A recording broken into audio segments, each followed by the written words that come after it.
Bom dia, meus amores. Já por aqui na rua. Deixando meu filho na escola. O negócio é estudar, né, gente? Que sem estudo a gente não é nada. Eu não estudei, agora eu quero que meu filho estude, né? Mas é isso mesmo.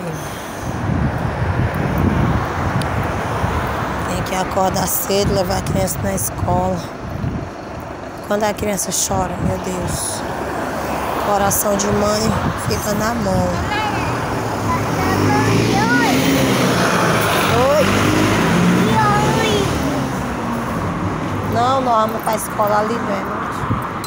A praia aqui, que a gente vai de ônibus.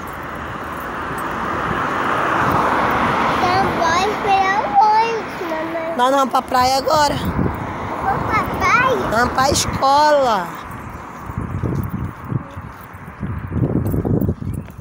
Negócio de praia.